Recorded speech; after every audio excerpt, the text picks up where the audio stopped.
እሺ ሰዎች በዚህኛው የህይወታችሁ ክፍል ላይ ምን የሚፈጠር ይመስላችኋል?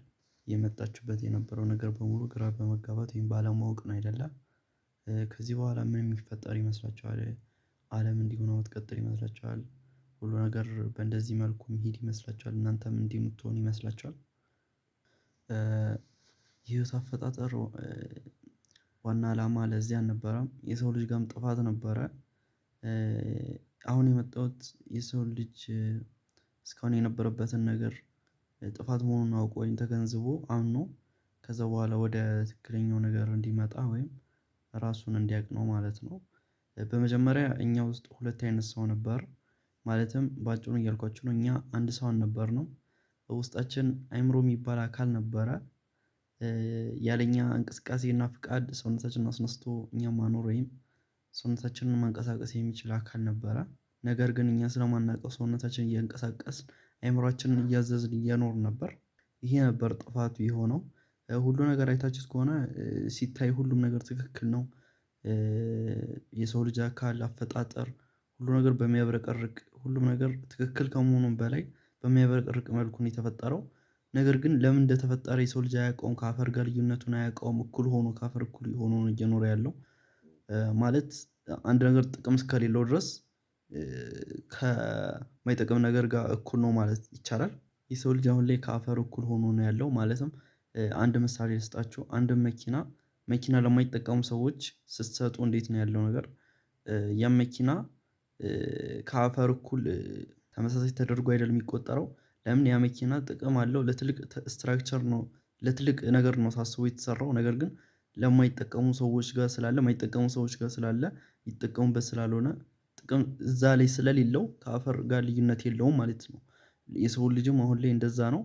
አሁን ላይ ስለማያውቀው ጥፋት ላይ ስለሆነ አይምሮውን የሰው ልጅ እያዘዘው ስለሆነ የሰው ማንነት ይሄ ስላልሆነ ጥቅም የሰው ልጅ ጥቅሙን እያወቀ ስላልሆነ ወይም ጥቅም መስጠት ላይ ስላልሆነ አይምሮ የሰው ልጅ አስነስቶ ማኖር ስላልጀመረ ወይም አሁን ላይ ጥቅም እየሰጠ ስላልሆነ በቃ በአጭሩ ለምን እንደተፈጠረ ስለማያውቀው አይምሮ ጋር ስለሆነ ሁሉም እውቀት ያለው የሰው ልጅ ማኖር የሰውን ማንነት መመለስ የሚችለው የህይወትን መልስ መመለስ የሚችለው አይምሮ ስለሆነ አሁን ላይ የሰው ልጅ ከአፈር ጋር ልዩነቱን አያውቀውም ማለት ነው። ወይም ከአፈር እኩል ነው። ይሄን ነገር ሁላችሁም ታውቁታላችሁ ለምን የምትኖሩበት ነው። ሁሉም የሰው ልጅ ተመሳሳይ አገነዛዘብ ነው ያለው። ይሄን ነገር ሁሉም ሰው እንደተረዳው አውቃለሁ። እና አሁን ስነግራችሁም እንደምታምኑትና እንደምትቀበሉት እንደምታገናዝቡት እንደሚገባችሁ አውቃለሁ። ለምን ይሄ እጅ ነው ብላችሁ እጅ እንደሆነ ስለምታውቁ በቀላሉ ነው የምትረዱት። እንደውም እኔ ሳልጨርሰው ራሳችሁ እንደሚገባችሁ እርግጠኛ ነኝ። ስለዚህ ወደ መልሱ ልለፍ። ማለትም አይምሮ እኛን እንዴት ማዘዝ እንደሚችል ላሳያችሁ ማለት ነው። ከዚህ በኋላ አይምሮ እናንተን ማዘዝ ከጀመረ በኋላ የእናንተ ሰውነት ራሱ ነው አስነስቶ የሚያንቀሳቅሰው እጃችሁን ሰውነት ወይም ሰውነታችሁን እናንተ ሳታዙት ሳይታወቃችሁ ከእንቅልፋችሁ አስነስቶ ራሱ ነው የሚያኖራችሁ እያልኳችሁ ነው። እናንተ ምንም ሳታደርጉ በህይወት እንዳላችሁ ሳይታወቃችሁ ሁሉን ነገር ራሱ ነው የሚያደርገው እያልኳችሁ ነው። ልክ ልብ ምታችሁ እንዴት እንደሚመታ እናንተ አትቆጣጠሩትም አያገባችሁም አይደለ? ልክ እንደዛ ነው እያልኳችሁ ነው። አይምሮ ልክ እንደ ሌሎች የሰውነት ክፍሎቻችን በራሱ ነገሮችን እንዲያደርግ ተምሮ የተፈጠረ አካል ነበረ። ልክ ፍንጭ ነበረ። ለምሳሌ አይምሮ እኛ ማዘዝ እንደሚችል ምግብ ሲርበን ምግብ እንድንበላ የሚያደርገን አይምሮ ነበር ከተማርነው ከምናውቀው ውጪ።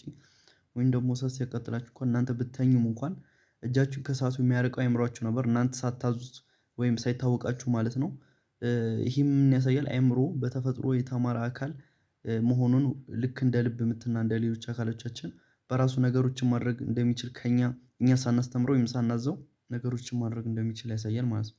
ስለዚህ ይሄን ነገር ከተገነዘባችሁት በኋላ አሁን ላይ አይምሯችሁ እንዴት እናንተ ማዘዝ እንደሚችል ልንገራችሁ ማለት ነው። በጣም አስደናቂ ነገር ነው። በጣም ደስ የሚል ነገር ነው። ለሰው ልጅ የሰው ልጅ ነፃ የሚያወጣ የሰው ልጅ ጥቅም የሚያሳይ የህይወት የመኖሩን ነገር ሁሉ የሚገልጽ በጣም ብዙ ነገር ነው የምታዩበት። እስከ 5 ዳይሜንሽን ሁሉም ነገሮች እንዴት እንደሆነ ታዩታላችሁ። በቃ በአጭሩ ራሱ ያኖራችኋል እያልኳችሁ ነው። እናንተ ምንም አያገባችሁ ሳትንቀሳቀሱ ራሱ አስነስቷችሁ የእናንተን ህይወት ይኖራል ያኖራል። ስለዚህ አእምሯችሁ እናንተ እንደዛችሁ ለማድረግ በመጀመሪያ እንደ ቦታ ተቀመጡ። እዛ ከተቀመጣችሁ በኋላ እዛው ቅሩ እንጂ አእምሯችሁ እስካላላችሁ የማይሆን ነገር እንዳታደርጉ። ልክ ምግብ ሲርባችሁ ምግብ እንድትበሉ እንደሚያዛችሁ አለ አይደለ? እንደዛ እስካላላችሁ የማይሆን ነገር እንዳታደርጉ። ከዛ በኋላ ልክ አእምሯችሁ ፍቃድ እንደፈቀዳችሁ ልክ ሰውነታችሁን አስነስቶ እናንተ መንቀሳቀስ ወይም ማኖር ይጀምራል ማለት ነው።